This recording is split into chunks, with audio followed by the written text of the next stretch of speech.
ได้ข่าว ว่าเจ้ามีคนใหม่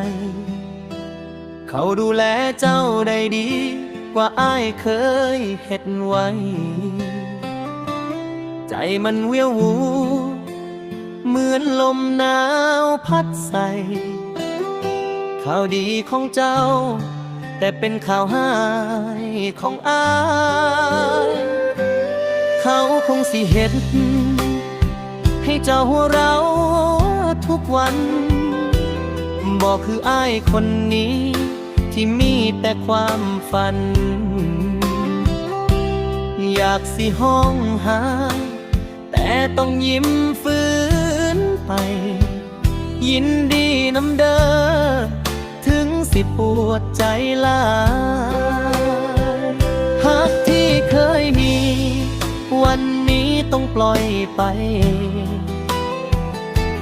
เหลือแต่ความทรงจำอยู่ในหัวใจอ้ายสิถอยออกมาจากชีวิตเจ้าให้เขาได้หักเจ้าแทนอ้ายได้รับข่าวดีว่าเจ้ามีคนใหม่เขาคงสิหักเจ้าหลายกว่าอ้ายสิยอมถอยถึงใจสิพังสลายขอให้เจ้าสุขใจกับพ่อแล้วบ่ต้องห่วงอ้ายสิอยู่ได้บ่ตายแค่น้ำตามันไหลในบางคราวขอให้เขาคนนั้นดูแลเจ้าดีๆแทนคนคนนี้ที่เคยหักเจ้า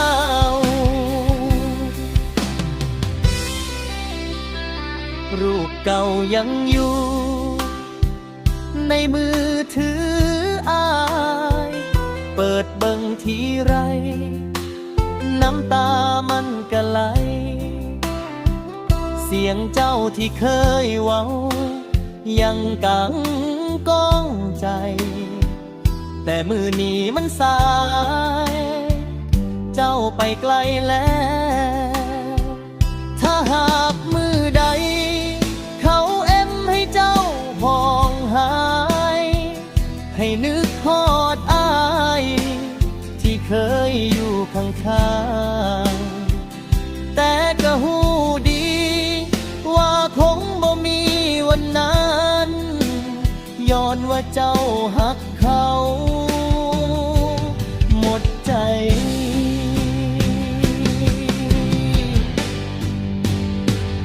ได้รับข่าวดี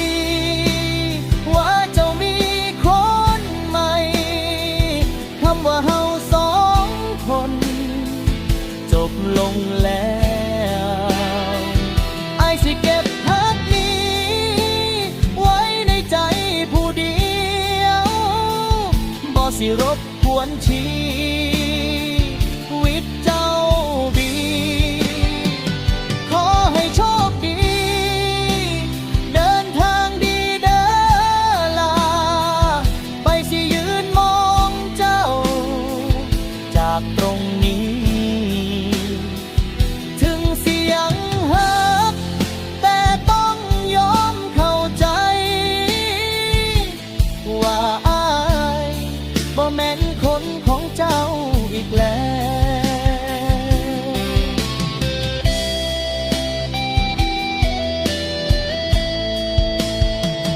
ยินดีน้ำเด้อถึงน้ำตาสิไหลก็ตาม